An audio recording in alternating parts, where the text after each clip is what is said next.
আজকের অনুষ্ঠান সমস্যা এবং সমাধান। নমস্কার। ওং নমঃ শিবায়। ওং শ্রী মহাকাল রুদ্র দেবায় নমঃ। ওং শ্রী মহা মৃত্যুঞ্জয় দেবায় নমঃ। ওং শ্রী মহাকাল রুদ্র অর্ধনারীশ্বর দেবায় নমঃ। ওং নমঃ শিবায়। ওং নমঃ শিবায়। ওং নমঃ শিবায়। ভক্তগণ, তোমরা যারা টিভির সামনে বসে আছো, শিবকৃষ্ণ গুরুকুলের সকল ভক্ত শিষ্য এবং সকল দর্শক যারা অনুষ্ঠান দেখছো, আমার সাথে স্টুডিওতে আছে আর্য বসু রায়। আর্যকে, তোমাদের সকলকে এবং টিভি মিডিয়া কর্তৃপক্ষকে প্রীতি শুভেচ্ছা জানিয়ে অনুষ্ঠান শুরু করছি সমস্যা এবং সমাধান। ভক্তগণ, আমরা আলোচনা করছিলাম, এই অনুষ্ঠানগুলো তোমরা দেখছো শিবরাত্রি, যা শিবকৃষ্ণ গুরুকুলের বাৎসরিক অনুষ্ঠান, বাৎসরিক পূজা অনুষ্ঠান। যে আশ্রম আমরা নির্মাণ করতে চলেছি, যে আশ্রম ভবিষ্যতে তোমাদেরকেই পরিচালনা করতে হবে, কারণ আমাদের এই শরীর নশ্বর। এই শরীর একদিন সবার মতো আমাকেও ত্যাগ করতে হবে, আর সেদিন শিবকৃষ্ণ গুরুকুলের ভক্ত শিষ্য তোমরাই আশ্রমকে চালাবে। যে পরিকল্পনা আমি নিয়েছি, দেবাদিদেব মহাদেবের আশীর্বাদে, তা অবশ্যই পূর্ণ হবে। আমরা শৈব সাধনা তো আশ্রমে করবই, তার সাথে আমরা আশ্রমে নিয়মিত ধ্যান শিবির রাখব। মন এবং শরীরকে সুস্থ রাখার জন্য আমরা যোগা শিবির রাখব। যেমন শরীর সুস্থ থাকা দরকার, সেই রকম মন সুস্থ থাকা দরকার। মন যদি সুস্থ না হয়, তাহলে মানুষ ডিপ্রেশনের শিকার হয়, তাহলে মানুষ অবক্ষয়ের দিকে এগিয়ে চলে, হতাশা অবক্ষয় নিয়ে আসে। জীবনে সফলতা থাকে, অসফলতা থাকে, তবু অসফলতা মাঝে মাঝে মানুষকে এতটাই বিমর্ষ করে দেয় যে সে হতাশা বা ডিপ্রেশনের শিকার হয়, এবং বহু ক্ষেত্রে সে অসামঞ্জস্য ব্যবহার শুরু করে এবং নেশাগ্রস্ত হয়ে পড়ে।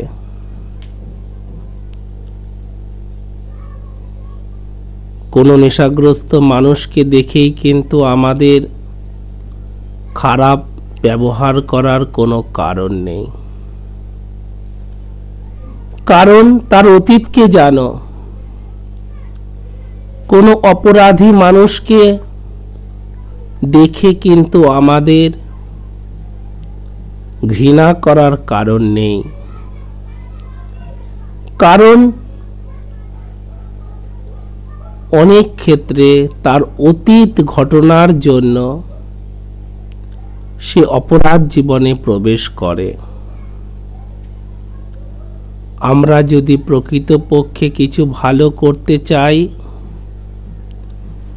তাহলে আমাদের হসপিটালেও কাজ করতে হবে। অর্থাৎ আমরা যদি হসপিটালে ফল বিতরণ করা আমাদের দায়িত্ব মনে করি, তাহলে কিন্তু আমরা যদি হসপিটালে ওষুধ বিতরণ করা আমাদের দায়িত্ব মনে করি, তাহলে কিন্তু আমাদের জেলখানাতেও শিব মহাপুরাণ, গীতা বিতরণ করা আমাদের দায়িত্ব। কারণ এরা শারীরিক দিক থেকে অসুস্থ হয়ে পড়েছে, তাই তারা হসপিটালে রয়েছে। এরা মানসিক দিক থেকে অসুস্থ হয়ে পড়েছে, তাই তারা জেলখানায় রয়েছে। ভাবছো মানসিক দিক থেকে যদি কেউ অসুস্থ হয়ে পড়ে, তাহলে সে জেলখানায় কেন যাবে? সে তো থাকবে মানসিক হসপিটালে। মানুষ অপরাধ জীবনে প্রবেশ করে, তার পূর্বে ঘটিত তার সাথে কোনো অন্যায় বা কোনো খুব খারাপ অভিজ্ঞতার জন্য, বেশিরভাগ ক্ষেত্রে। তাই আশ্রমকে পরিচালনা করার জন্য আমরা হসপিটাল তৈরি করব, আমরা ধ্যান শিবিরও করব। কারণ একমাত্র আধ্যাত্মবাদ মানুষের মনের সঠিক সন্তুলন বজায় রাখতে পারে। সাইকোলজিস্ট পারেন না এমন নয়, তারা কাউন্সিলিং এর মাধ্যমেও মনে ক্ষতিগ্রস্ত অবস্থা রিপেয়ার করতে পারেন। আর আমাদের শাস্ত্র অনুযায়ী মুনি ঋষিরা যা যুগে যুগে করে এসেছেন, তা হলো ধ্যান। ধ্যানে অদ্ভুত শক্তি আছে। ভক্ত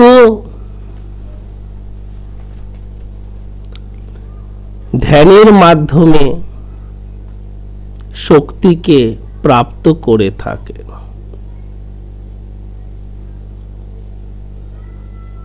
ভক্ত ধ্যানের মাধ্যমে ভক্তিকে প্রাপ্ত করে থাকে। ভক্ত ধ্যানের মাধ্যমে শক্তিকে প্রাপ্ত করে থাকে। তোমরা জানো যে গুরু শব্দের মানে কি? গুরু শব্দের মানে তোমাদের বলেছিলাম, গু মানে তমসা, গভীর অন্ধকার, যেখানে আলো বলতে কিছুই নেই, অন্ধকারই অন্ধকার, চোখ মেলে কিছুই দেখা যায় না। আর রু শব্দের অর্থ আলো, প্রচুর আলো, আলোকের সমষ্টি। এক সূর্যই এত আলো দেয়, রু শব্দ কোটি সূর্যেরও অধিক আলো। আলোকময়, আলোর উৎস। তো যে গু থেকে রুতে নিয়ে যায়, তমসা গভীর অন্ধকার থেকে যে আলোর পথে নিয়ে যায়, সেই হচ্ছে গুরু। ভক্ত শব্দের অর্থ কি? ভক্তি এক অনুভব। ভক্তি এক অনুভব। তোমার জীবদ্দশাতেও তুমি দেখবে, আজ থেকে 10 বছর আগে তোমার ভগবানের নামে মনে এত উদ্বেলিত ভাব সৃষ্টি হতো না, মন এত ব্যাকুল হতো না, মন্দির আশ্রমের মতো পরিবেশে যেতে হয়তো ইচ্ছে করতো না, কিন্তু আজ খুব ভালো লাগে। ভগবানের পূজা আরতি হয়তো সবটা বোঝো না, কিন্তু ভালো লাগে, আকর্ষণ করে, আকর্ষণ করে। যে কোনো মন্দিরে যখন আরতি দেখো, উঠতে ইচ্ছে করে না, বসে থাকতেই ইচ্ছে করে। অর্থাৎ তোমার মনে ভক্তি জাগরিত হচ্ছে। আর ভক্তি যার মনে জাগরিত হয় সে ভক্ত। ভক্ত যা বিশ্লেষণ করলে ভ শব্দ থেকে পাওয়া যায়, যার মধ্যে ভনিতা নেই, অরিজিনাল, জেনুইন, মানে করতে হয় বলে করছি না। দেখো দেখো, আমাকে আর্য দেখছে, আমি অনেকটা কর্পূর জ্বালিয়ে বিরাট করে আরতি করি, আমাকে এত কেউ দেখছে। এটা যদি থাকে তাহলে ভনিতা হলো মন থেকে ভগবানের প্রতি আগ্রহ হচ্ছে না, মন থেকে ভগবানের প্রতি আগ্রহ হচ্ছে না। অর্থাৎ এর মধ্যে যেন একটা কন্ডিশন থাকছে, আমাকে দেখছে বলে আমি আরতি করছি। যদি কেউ না থাকে, দূর, আরতি রেখে এখন গিয়ে টিভি দেখব, এখন মিউজিক শুনবো। অর্থাৎ একটা কন্ডিশন চলে আসছে। আর বলেছিলাম, ভগবান তোমাকে শর্তহীন ভালোবাসেন, তুমি ভগবানকে শর্তহীন ভালোবাসো। তার আশীর্বাদে তুমি সব পাবে, সব। সুস্বাস্থ্য, অর্থ, চাকুরি, ব্যবসা, শত্রু দমন, সম্মান লাভ, যশ, প্রতিষ্ঠা, সম্পত্তি, বাড়ি, গাড়ি, বিদেশ যাত্রা, সব পাবে, সব। বিবাহ, বিবাহিত জীবন, সুখ, শান্তি, সোনা দানা, টাকা পয়সা, সন্তান, সব পাবে। আলাদা আলাদা করে চাইবার দরকার নেই, শুধু তার আশীর্বাদকেই চেয়ে নাও। তার আশীর্বাদে যদি তুমি ধন্য হও, তুমি সব পাবে, সব। তো ভক্ত বলতে যার মধ্যে ভনিতা নেই, ভনিতাটা নেই। আর্য কিছু গো, আর্য আপেল কিনে নিয়ে যাচ্ছে, 500 আপেল কিনেছে, কমলা লেবু কিনেনি, সন্দেশও কিনেনি, ও গুজিয়া দিয়ে বাতাসা দিয়ে পুজো দিচ্ছে। চলো, আমি এত বড় বড় লাড্ডু দিয়ে, এত বড় বড় 10 টাকা 20 টাকা দামের সন্দেশ দিয়ে পুজো দেব, ভগবান আমার প্রতি বেশি সন্তুষ্ট হবেন। ভগবান হোক না হোক, সবাই দেখছে না আমি খুব বড় ভক্ত। আর্য একটা লিকলিকে জবা ফুলের মালা কিনেছে, আমি 108-এর জবা ফুলের মালা কিনে পুজো দেব। ভগবানকে জয় করার কোনো ইচ্ছে নেই, আর্যকে পরাজিত করার ইচ্ছে মনের মধ্যে ভরপুর, আর্যকে হারানোর ইচ্ছে মনে ভরপুর। ভগবানকে জয় করার এতটুকু ইচ্ছে নেই। এই ফুল কে ফুটিয়েছেন? ভগবান ফুটিয়েছেন। এই দুধ, এই সুস্বাদু সন্দেশ কে সৃষ্টি করেছেন? ভগবান সৃষ্টি করেছেন। এই আপেল গাছ, লেবু গাছ, পৃথিবীতে এত সুন্দর সুন্দর ফল কে সৃষ্টি করেছেন? ভগবান সৃষ্টি করেছেন। আমি তার জিনিস তাকেই উপহার দেব? না না, আমি দাস, আমি দাস, আমি দেবতার দাস, আমি দেবদাস, দেবতার চাকর, আমি তার ভৃত্য, তার নখর, আমি সেবক মাত্র, সব তার, সব তার। ভগবান, তুমি আমাকে এতটুকু তুমি আমাকে সুযোগ দিও, আমি যেন তোমার পদ সেবা করতে পারি। আমার দুহাত পৃথিবীর আর কোনো কাজে লাগুক আর না লাগুক, তোমার সেবায় যেন লেগে থাকে। এ হাতে আমি লক্ষ কোটি টাকা গুনতে পারি আর না পারি, তোমার সেবায় যেন আমি থাকতে পারি। আর ভগবানের সেবায় থাকলে তুমি লক্ষ কোটি টাকা অবশ্যই পাবে। সুনাম যশ অবশ্যই পাবে। তো যেখানে ভনিতা নয়, ভক্তের মধ্যে ভক্ত হতে গেলে ভনিতা থাকলে হবে না। তোমার বাতাসা নকুলদানা কিছু নেই তোমার কাছে, তোমার জপেই তিনি সন্তুষ্ট। আনকন্ডিশনাল লাভ, কোনো কন্ডিশন থাকবে না। আমাদের সাথে পিতামাতার কোনো কন্ডিশন থাকে না। আমরা যে ছোটবেলায় মায়ের দুধ খেয়ে বড় হয়েছি, আমি আর্য, তুমি, ছেলে মেয়ে সবাই বড় হয়েছি আমরা মায়ের দুধ খেয়ে। মা কি আমাদের কন্ডিশনে দুধ দিয়েছেন যে দেখো তোমাকে আমি 100 গ্রাম দুধ দেব, তুমি আমাকে কিন্তু এইটা করে দেবে, আমি তোমাকে 500 গ্রাম দুধ দেব, আমি তোমাকে এটা করে দেবে। শুধু নিঃস্বার্থ, কোনো শর্ত ছাড়া ভালোবাসেন মা। ভগবানকে শর্ত ছাড়া ভালোবাসতে হবে, আর ভগবান তোমাকে সব সময় ভালোবাসেন।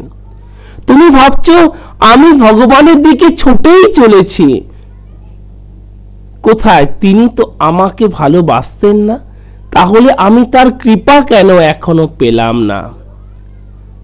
নদী যখন পাহাড় থেকে ঝর্ণা হয়ে, নদী হয়ে, পার্বত্য গতি, মধ্যগতি, নিম্ন গতিতে এগিয়েই চলে, সে সাগরকে মিলবার জন্য আকুল বেগে এগিয়ে চলে। আর সাগরও কিন্তু অবশ্যভাবে নদীর জন্য মিলবার, নদীর সাথে মিলবার জন্য অপেক্ষা করে থাকে। তো ভগবান হচ্ছেন সাগর সম, তিনি বিরাট, তিনি বিরাট, তিনি বিশাল। আর জীবাত্মা হচ্ছে নদী সম। আর এই গতি, এই পার্বত্য থেকে মধ্যগতি, নিম্নগতি আমাদের পার করেই ভগবানকে পেতে হয়। আর এই গতির নামই হচ্ছে সাধনা। সাধনা পূর্ণ না হলে ভগবানের আশীর্বাদ পাওয়া যায় না। সাধনা যদি সম্পূর্ণ ভনিতা মুক্ত না হয়, তাহলে ভগবানকে পাওয়া যায় না। তাই এতটা পথ আমাদের চলতেই হবে। সাগর কখনো পাহাড়ে উঠে আসতে পারে না। নদীর এই গতিকে পার করেই সাগরকে পেতে হয়। আমাদেরও কাম, ক্রোধ, লোভ, মোহ, মাৎসর্য, এই ঋতুগুলোকে পার করেই ভগবানকে পেতে হবে। আর এই ঋতুগুলো কম করার নাম সাধনা। শৈব সাধনা আমাদের করতে হবে। তো ভক্ত শব্দের অর্থ ভনিতা নয়। যা করো, আমি তোমাদের যে মন্ত্র দিয়েছি 108 বার জপতে বলেছি না, তুমি একবার জপো, কিন্তু মন থেকে জপো, সব চিন্তা রহিত হয়ে জপো, মন লাগিয়ে জপো। দ্বিতীয় কথা হচ্ছে কর্মঠ, ভক্ত কর্মঠ। তাহলে কি গুরুদেব কর্মঠ নন? তিনিও কর্মঠ, তিনিও তো ভক্ত, তিনিও তো সেবক, ভগবানেরই সেবক তিনি। তাই তুমি শুধুমাত্র ভগবানকে পূজা করবে। এই কে আছো? আর্য, একটু মন্দিরটা ঝাড় দিয়ে দাও তো। এই রাজীব, একটু জল দিয়ে ধুয়ে দাও তো। আর আমি কিছু করব না, আমি শুধু পুজো করব, ওগুলো ছোট কাজ, করব না। তাহলে কি করে সাধনা হবে? ফুল আমি তুলব, ফুলের মালা আমি গাঁথব, মন্দির আমি ধোব, ঝাড় আমি দেব, পূজা আমি করব। সমস্ত কাজ যে ভগবানের কাজ রূপে দেখেন, অর্থাৎ তাকে কর্মঠ হতে হবে, তাকে পুরুষার্থ করতে হবে, কর্ম করতেই হবে। কারণ কর্মময় জগৎ, আর আমাদের শরীরটাও তৈরি করা হয়েছে কর্ম করার জন্য। এত সুন্দর তার গঠন। এই হাতেই তো তৈরি হয়েছে তাজমহল, এই হাতেই তো তৈরি হয়েছে গ্রেট ওয়াল, চায়না ওয়াল।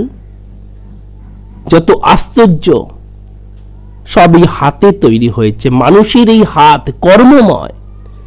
এমন কোনো কাজ নেই যে এত সুন্দর ইনফ্রাস্ট্রাকচার, এত সুন্দর আঙুলের গঠন যা এই হাতে তৈরি হয় না। কাজ করতেই হবে, কাজ করতেই হবে। কর্মবিমুখ ভক্ত হতে পারে না, তাহলে সে ভক্ত নয়। কর্মযোগকে আপন করতে হবে, কর্ম করতেই হবে। কাজকে ভয় পেলে হবে না, কাজকে ছোট ভাবলে হবে না, কাজকে বড় ভাবলে হবে না, কাজকে কঠিন ভাবলে হবে না। আমি আজকে গুরুদেবের আশ্রমে গেছি, আর আমি এখান থেকে যাচ্ছি, এখন আমি গুরুদেবের আশ্রমে হরিদ্বার। গুরুদেব তো আমাকে তার পাশে বসিয়ে নিশ্চয়ই আজকে কিছু মন্ত্র করাবেন, কিছু আমাকে পুজো আর্চা করাবেন। আমি গেলাম, এই দেবদাস শোন, দেখ তোদিকে খুব জঙ্গল হয়েছে, আগে ওখানটা পরিষ্কার কর, আর এই সিঁড়ির এগুলো খুব শ্যাওলা জমেছে, এগুলোকে আগে ধুয়ে দে তো। কি এই কাজ করতে এসেছি আমি? আরে আমাকে উড়িষ্যাতে এত লোক চেনে, আমাকে কলকাতায় বেঙ্গলে এত লোক চেনে, দিল্লিতে এত লোক চেনে, বম্বেতে এত লোক চেনে, আর গুরুদেব বলছে এই কাজ করতে। তাহলে কি আমি কর্মকে ভয় পেলাম না? তাহলে কি আমি আমার মধ্যে হলো? তাহলে আমি কি ভক্ত হলাম? এই কাজটা আগে করে দিই গুরুদেবের। সেদিনে ওই কাজ দিয়ে গুরুদেব আর তো কিছুই বলে না। কিরে বাবা, একটু সাধনা করতে এলাম, একটু কিছু সাধনা কিছু হবে নাকি? ওটাও তো সাধনাই হলো। তারপর দেখছি 3 দিন পর গুরুদেব বললো, আয় ভেতরে আয় দেখি। কি করছিলি এতদিন কলকাতা? শুধু কি টিভি চ্যানেলে বকবকি করছিলি নাকি? না কি নিজের জন্য কিছু করেছিস? ভক্তদের কল্যাণার্থে কিছু করেছিস? কি হলো? কত দূর হলো তোর আশ্রম? কত বেডের বানাবি তুই হসপিটাল? আমি এত বেডের বানাবো, এত এত করবো। আরে তুই কিছুই করতে পারবি না। বল যে তুই চেষ্টা করছিস, ভগবানের কাজ তো ভগবানই করবে। তোর পয়সা বানাবি, তোর পয়সাই।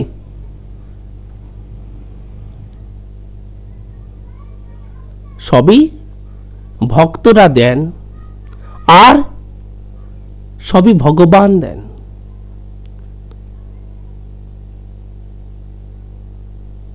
তুই নিজেও যা পাচ্ছিস তা তোকে ভগবানই দিচ্ছে, আর তোকে ভক্তরা যা অনুদান দিচ্ছে তা তোকে ভগবানই দিচ্ছে ভগবানের কাজ করার জন্য। তুই যেদিন থাকবি না সেদিনও আশ্রমটা দাঁড়িয়ে থাকবে। তখন সে মন্ত্র করাচ্ছেন, পূজা করাচ্ছেন, আরো কিছু শেখাচ্ছেন। প্রথম দিন বলছে জঙ্গল পরিষ্কার করে আয়। আরে কি বলছো তুমি? ফ্লাইটে করে গেছি, গাড়ি চড়ে গেছি, আর এইসব করবো নাকি আমি? তাহলে ভক্ত কি করে হলে? কর্মঠ, কর্মঠ সমস্ত। দেখো দেখো পরম পূজনীয় স্বামীজির জীবন দেখো, কত কাজ তিনি করেছেন, সব রকমের কাজ তিনি করেছেন, সমস্ত মহাপুরুষ করেছেন। ভক্ত, আমি ভক্ত, এই আমি ভক্ত, আমি ভক্ত। এই কারা কারা ভক্ত আছো? আমি আমার নামটা লিখেছি তো, ভক্ত আমি বড় ভক্ত। ভয়ে ভনিতাও যায়নি, কয়ে কর্মঠও নয়, আর তয়ে তত্ত্বজ্ঞান,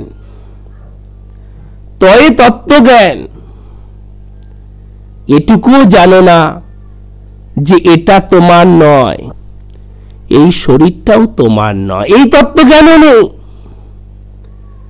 মানুষ যেরকম জীর্ণ বস্ত্র, বাসি বস্ত্র, ছিঁড়ে যাওয়া বস্ত্রটা ফেলে দিয়ে পরের দিন নতুন বস্ত্র ধারণ করে, সেইরূপ দেহি আত্মা এই শরীর জীর্ণ হয়ে গেলে আবার নতুন শরীর ধারণ করে। মন বুদ্ধি তার কর্মফলকে আশ্রয় করে, তত্ত্বজ্ঞান কিছুই নেই। কি গো আর্য, এই যে আমি তোমার কাছে এই যে আশ্রমে এলাম, তোমার খাওয়া দাওয়াটা কি হবে? খাওয়া দাওয়ার পর ধ্যান শিবির, তোমরা করো, আমি একটু পিছন দিকে গিয়ে ঘুমিয়ে নেই। আমি বালিশ নিয়ে ঘুম, তত্ত্বজ্ঞান ও তো খুব কঠিন। খাওয়া দাওয়া যদি বলো আমি খেতে রাজি আছি, তত্ত্বজ্ঞানে থাকবো না। ওই বিকেলবেলা আবার চাটা খেয়ে একটু আরতি ঘুরিয়ে দেবো, দিয়ে কি করতে হবে, প্রার্থনা করতে হবে। প্রার্থনা তোমরা প্রার্থনা করো না, আমি গিয়ে টয়লেটে বসে থাকি, ওসব খুব কঠিন কাজ, ওগুলো হবে না আমার দ্বারা। তত্ত্বজ্ঞানে একেবারেই উৎসাহ নেই। ভক্ত, ভক্ত মানে ভনিতাহীন, ভক্ত মানে কর্মঠ, লিখে নাও। ভক্ত মানে তত্ত্বজ্ঞানী, যার মধ্যে তত্ত্ব থাকবে সে ভক্ত। বুঝলে? তাহলে আমরা কি করতে চলেছি? আমরা হসপিটাল করতে চলেছি, শিক্ষার জন্য আমরা স্কুল করতে চলেছি, আমরা রিলিফ ফান্ড করতে চলেছি, এবং আমাদের আশ্রমে রিলিফকে আমাদের আশ্রমের সেবকরাই যেন পৌঁছে দেয়, সেজন্য আমরা একটা ডিজাস্টার ম্যানেজমেন্ট টিম করতে চলেছি, যারা ফায়ার ফাইটিং জানবে, যারা সাঁতার জানবে, যারা কার ড্রাইভিং জানবে, যারা আর্থকোয়েক, সুনামি ইত্যাদির মতো কঠিন পরিস্থিতিতে লড়তে জানবে। আমরা এরকম টিম তৈরি করতে চলেছি, যারা সারা বছর আশ্রমেরই কাজ করবে। তো এটা আমাদের করতে হবে। তোমরা তার এখানে ছবি দেখছো আমরা কিভাবে করতে চলেছি, আর তার সাথে আমরা করব ধ্যান শিবির, আমরা করব তার সাথে কি যোগা শিবির। এরপর আমি সকালে অনুষ্ঠানগুলোতে যোগ নিয়ে ডিটেলস আলোচনা করব এবং যোগাসন করে তোমাদের দেখানো হবে। দুজন কিশোর আমার সাথে থেকে তোমাদের আসনগুলো করে দেখাবে, আমি আসনের উপকারিতা বলবো, ধ্যান শিবির আর শৈব ব্রত, শৈব সাধনা। এই জীবাত্মা পরমাত্মার সাথে মিলনের পথ। তোমরা শিবরাত্রিতে সকলে আসবে, সকলে সপরিবারে আসবে। তোমরা শিবরাত্রিতে সকলে আসবে। 12 তারিখ শিবরাত্রি, 12 তারিখ থেকে উৎসব শুরু, 13 তারিখ অমাবস্যার পূজা, আর্য সব বলে দেবে, 15 তারিখ প্রসাদ বিতরণ। কেমন আর্য দেখো চিঠি কি আছে। যে ধর্মীয় কথা শোনার জন্য আপনারা অধীর আগ্রহে অপেক্ষা করেন, সে কথাই আমরা শুনছিলাম, গহন প্রসারী কথা শুনছিলাম বাবা শ্রী দেবদাসজি মহারাজের শ্রীমুখ থেকে। কারণ আমরা তো আগেও বলেছি যে মানব জন্ম হলো ঈশ্বরের সর্বোৎকৃষ্ট অবদান। আমাদের প্রতিটি ক্রিয়াকলাপের সঙ্গে কিন্তু ঈশ্বরের আশীর্বাদ নিহিত আছে। আর আমরা এই কথাও জানি যে ভক্তিতেই শক্তি। কিন্তু ভক্ত কথার অর্থ আমি তো জানতামই না। আমি আশা করি আজকে মহারাজের শ্রীমুখ থেকে আমার মতো লক্ষ লক্ষ মানুষ জানলেন। আর এই কথাও আমরা জানতে পারলাম যে তিনি হন প্রকৃত ভক্ত, যিনি ঈশ্বরের কাছে একান্তভাবে অনুরক্ত। ঈশ্বর ছাড়া যে আমাদের প্রতিটি পদক্ষেপ অর্থহীন, একথা আমরা মহারাজের শ্রীমুখ থেকে শুনলাম। আর প্রতিটি সৃজনশীল মানুষ আমরা চাই ধর্মান্ধতার অবসান, আমরা চাই শান্তির বাতাবরণ, আমরা চাই সচ্ছল জীবিকা, চাই নিরোগ শরীর, চাই শস্যপূর্ণ বসুন্ধরা। আর যে পথ ধরে আমরা এগুলো পাব, সে পথই কিন্তু দেখাবে বৈদিক জীবনাদর্শ। আর সেই বৈদিক জীবনাদর্শ আধ্যাত্মবাদের সাথেই কিন্তু জড়িয়ে আছে জ্যোতিষশাস্ত্র, যাকে আমরা বেদের চক্ষু বলি। সেই শাস্ত্রের অমলিন সত্যতা কিন্তু বাবা শ্রী দেবদাসজি মহারাজের মতো বিরল জ্যোতিষ গবেষক, কোটি জ্যোতিষ গবেষক ভারতবর্ষের বুকে আজও রক্ষা করে চলেছেন। এহেন ব্যক্তিত্বর কাছে যদি আপনারা সান্নিধ্য সুপরামর্শ পেতে চান, তার কাছে যদি দীক্ষিত হতে চান আগামী শিব চতুর্দশীর পুণ্যতিথিতে, তাহলে যে দুটো নাম্বার আপনারা স্মরণে রাখবেন সেই দুটো নাম্বার হলো 9830156738 এবং 9831950049, 9830156738 এবং 9831950049। আর আপনাদের সাদর আমন্ত্রণ তো মহারাজ নিজের মুখেই জানিয়েছেন। আরও একবার বলছি, প্রতি বছরের মতো এবছরও বাবা শ্রী দেবদাসজি মহারাজের নিজের আশ্রম শিবকৃষ্ণ গুরুকুল 130 নেহেরু নগর, পোস্ট অফিস মাহে, শ্রীরামপুর জেলা, হুগলিতে উৎসবের যে আয়োজন করা হয়েছে শিব চতুর্দশী উপলক্ষে, তা রূপ হচ্ছে এরকম। 12 তারিখ থাকছে শিব চতুর্দশী পালন, শৈবব্রত পালন, মহামৃত্যুঞ্যজ্ঞ, শিব মহাপুরাণ পাঠ, অগ্নিবিদ্যা অধ্যয়ন, ধ্যান শিবির এবং শৈব শক্তি অধ্যয়ন। 13 তারিখ থাকছে অমাবস্যা পূজা, মাতৃপূজা, শক্তি হোম, গীতা পাঠ এবং ধ্যান শিবির। 14 তারিখ পুরোপুরি বিশ্রাম। 15 তারিখ থাকছে ভোগ বিতরণ, প্রসাদ বিতরণ, মানব মহামিলন উৎসব এবং জীব শিব মহামিলন উৎসব। এছাড়াও প্রতিদিন থাকছে সন্ধ্যারতি এবং গঙ্গারতির আয়োজন। আপনাদের সকলের সাদর আমন্ত্রণ রইল, আপনারা অবশ্যই আসবেন শিবকৃষ্ণ গুরুকুল আশ্রমে এই উৎসব পালন করার জন্য। সাদর আমন্ত্রণ সমস্ত ভক্ত, শুভানুধ্যায়ী এবং দীক্ষিত পরিবারদের, এবং আপনারা যারা দীক্ষা গ্রহণ করতে চান তাদের জন্য শিব চতুর্দশীর মতো মহান তিথি আর এই মহান ব্যক্তিত্বের সান্নিধ্য একটা আলাদা মাত্রা এনে দেবে, এই কারণেই যে তিনি একজন শৈব সাধক। শৈব কৃপা লাভ আমরা কিভাবে করব, কিভাবে আমরা ঋদ্ধি সিদ্ধি যশ পাওয়ার জন্য শিবের আরাধনা করব, সে কথা ওনার শ্রীমুখে শুনেছি, আরও আমরা নিশ্চয়ই শুনব। দর্শক বন্ধুরা, আপনাদের প্রেরিত প্রচুর প্রচুর চিঠির মধ্যে থেকে আজও আমরা লটারির মাধ্যমে যে চিঠিটি উত্তর মহারাজের শ্রীমুখ থেকে শুনব, সেই চিঠিটি পাঠিয়েছেন বসন্ত কুমার ঘোষ, হাওড়া থেকে। উনি লিখছেন, শ্রী চরণ কমলেশু বাবা, আপনি আমার আন্তরিক প্রণাম গ্রহণ করুন। টিভিতে প্রত্যেক রবিবার আপনার অনুষ্ঠান দেখি, আপনার কথা শুনতে আমার ভীষণ ভালো লাগে। দয়া করে আমার ব্যাপারে যদি কিছু বলে দেন। আমার কোনো দিকই ভালো যাচ্ছে না, কর্মক্ষেত্র একদম খারাপ। আমার জন্ম তারিখ 28 অক্টোবর 1962, রাত্রি 12টা 25 মিনিট, জন্মস্থান বিহারের কাটিহার, বর্তমানে আমি হাওড়া নিবাসী। প্রণামান্তে বসন্ত ঘোষ। বসন্তবাবু, আপনি জানতে চাইছেন আপনার কর্মক্ষেত্র সম্পর্কে এবং অবশ্যই আপনার ভবিষ্যৎ জীবন সম্পর্কে।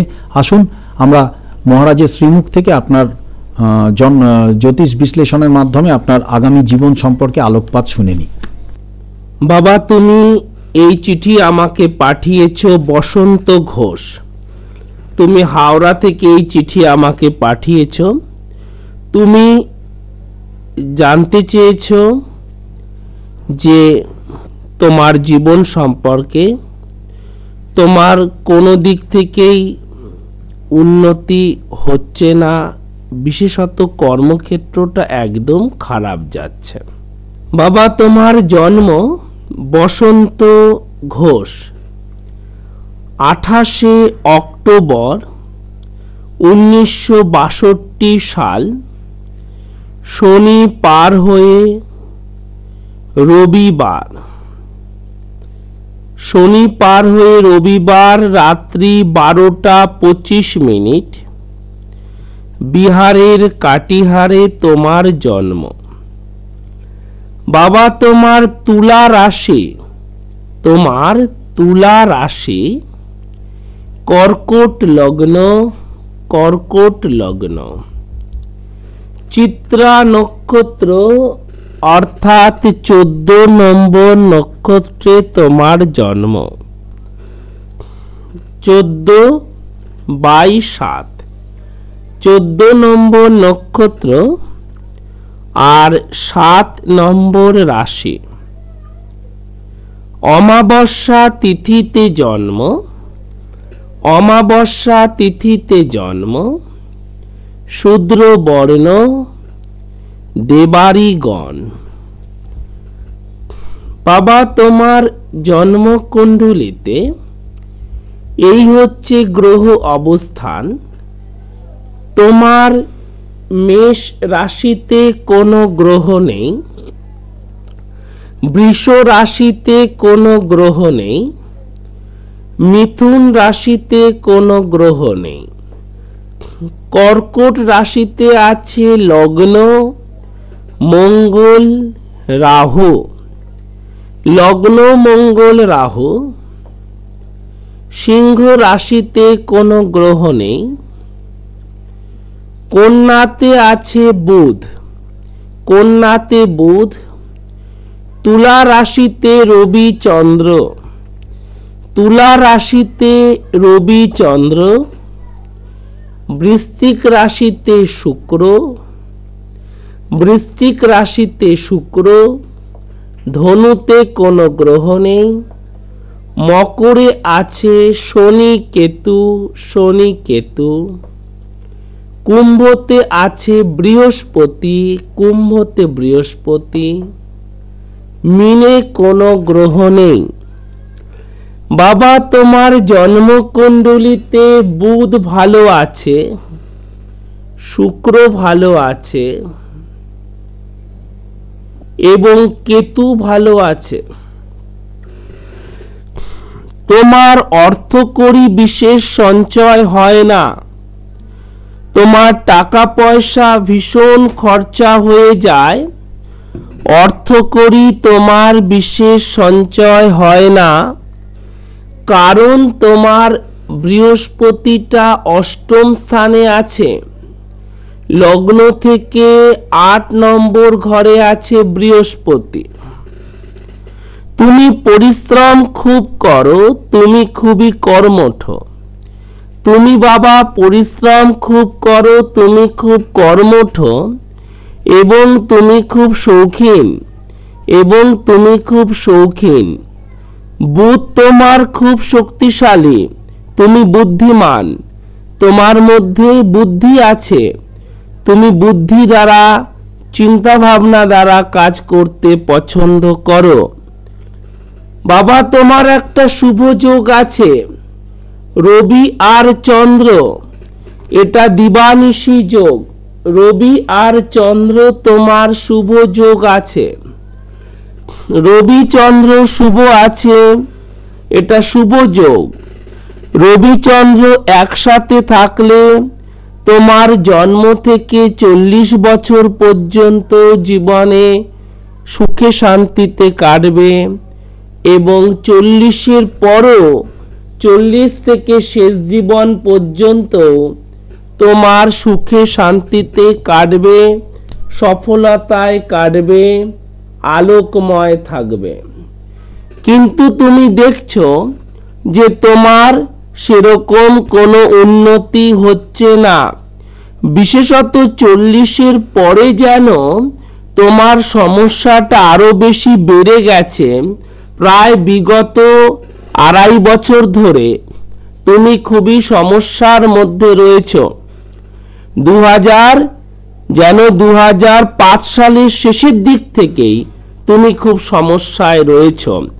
আয় উন্নতি তোমার বিশেষ কিছুই হচ্ছে না, ধন সঞ্চয় হচ্ছে না, ধন সঞ্চয় হচ্ছে না বাবা, এবং ঘরের শান্তি নষ্ট হচ্ছে। ঘরে শান্তি নেই, মনেও শান্তি নেই। ঘরে শান্তি নেই, মনেও শান্তি নেই। তোমার এই যে শুভ যোগটা আছে বাবা, এই শুভ ফলটা তোমার হচ্ছে না কেন জানো? কারণ তোমার রবিটা এখানে দুর্বল হয়েছে। তো কার্তিক মাসে তোমার জন্ম বাবা, তোমার কার্তিক মাসে জন্ম, রবিটা দুর্বল।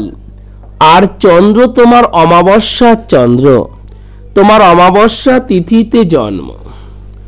আর কি হয়েছে, তোমার কর্মস্থান কেন ভালো নেই? কর্মজীবনে ভীষণ শত্রু আছে তোমার বাবা, কর্মস্থানে তোমার শত্রু আছে। কেন? তার কারণ এই যে লগ্নে মঙ্গল আছে, তুমি মাঙ্গলিক, মঙ্গল নিচস্থ আছে, মঙ্গল রাহু যুক্ত আছে, ছন্নছাড়া যোগ। ভয় পাবে না, ভয়ের কিছু নেই, তোমার ভালো অনেক কিছু আছে। আবার তোমার শনির দৃষ্টি মঙ্গলের ওপর। মঙ্গল তোমার হচ্ছে কর্মপতি তথা রাজ্য কারক গ্রহ। 1, 2, 3 4 5 6 7 8 9 10 10। এই কর্মঘর, এটা তো 10 নম্বর ঘরের মালিক তো মঙ্গল বাবা। এই মঙ্গলটা না একটু অশুভ হয়ে গেছে, তাই তোমার কর্মস্থানে ভীষণ শত্রু, কর্মে ভীষণ বাধা, আয় উন্নতি নেই এবং কর্মস্থানে সহযোগিতা নেই, কর্মস্থানে সহযোগিতা নেই। আর কি হয়েছে, তোমার শনি মারক গ্রহ, শনি সপ্তমে বসে লগ্নকে দেখছে, শনি সপ্তমে বসে লগ্নকে দেখছে। এর জন্য তোমার এই যে শুভ যে যোগটা আছে, দিবানিশি যোগ, আবার তোমার একাদশপতি পঞ্চমে, চতুর্থপতি পঞ্চমে, এটা একটা রাজযোগ। এটা কিন্তু কোনো ছোটখাটো যোগ নয় বাবা। তোমার এই যে চতুর্থপতি পঞ্চমে আছে, এটা একটা রাজযোগ আছে। তোমার তৃতীয়পতি তৃতীয় আছে, এটা খুবই শক্তিশালী, খুবই শক্তিশালী। কিন্তু সব কাজে তোমার শেষমেশ বাধা হয়ে যায়, উন্নতি আর শেষ পর্যন্ত হয় না। খাটাখাটনি সার হয়, টাকা পয়সা আসে না। যেটুকু টাকা পয়সা আসে সঞ্চয় তোমার নেই, তোমার ভীষণ খরচা, তোমার ভীষণ খরচা হয়ে যায়। এর জন্য বাবা তুমি ভয় পেও না, তুমি এই মাঙ্গলিক দোষ আর এই যে বিষ যোগ, শিবরাত্রির আগে তুমি এই বিষ যোগটা প্রতিকার করো। সব ভক্তদের জন্য বলি, মঙ্গল শনি বিষ যোগ হোক, শনি রবি বিষ যোগ হোক, চন্দ্র শনি বিষ যোগ হোক, যে কোনো বিযোগ প্রতিকারের জন্য শিবরাত্রি উত্তম তিথি। ভগবান শিব নীলকণ্ঠ হয়েছিলেন বিষ পান করে, এই সৃষ্টিকে তিনি সচল রেখেছিলেন।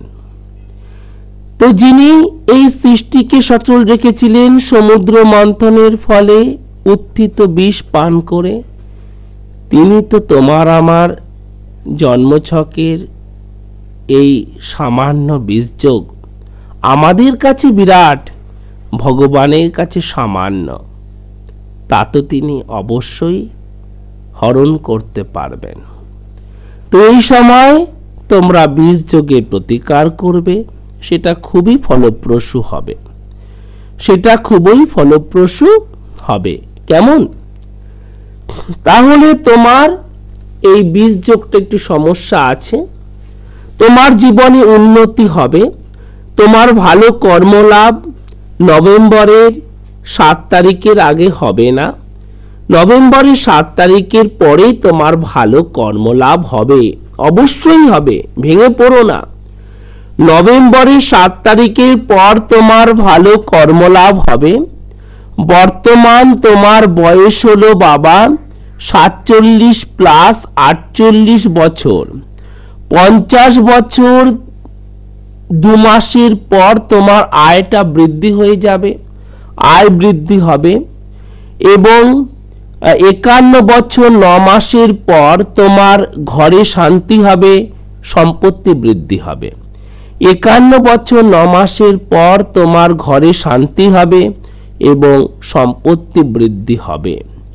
54 বছর 7 মাসের পর, 54 বছর 7 মাসের পর তোমার বহুদিনের স্বপ্ন আছে, তোমার মনে স্বপ্ন তো দেখতে পাচ্ছি, তোমার সেই স্বপ্নটা পূর্ণ হয়ে যাবে। 54 বছর 7 মাসের পর তোমার মনের স্বপ্নটা পূর্ণ হয়ে যাবে। স্বাস্থ্যটা তোমার একটু কিন্তু সমস্যা করবে। কবে জানো তুমি? 58 বছর 4 মাসের থেকে 62 বছর 9 মাস অবধি এই স্বাস্থ্যটা সমস্যা আছে। পায়ের সমস্যা, কোমরের সমস্যা, পায়ে কোমরে ব্যথা যন্ত্রণা, দাঁতের সমস্যা, অশ্ব বা পাইলসের সমস্যা, চোখের সমস্যা, আর পেটের খুব গন্ডগোল আছে, আলসার জাতীয় রোগ বা কোনো ক্রনিক ডিজিজ এগুলো থেকে সাবধান থাকবে। ভয় পেও না, অনেক উন্নতি আছে, তোমার অনেক উন্নতি আছে।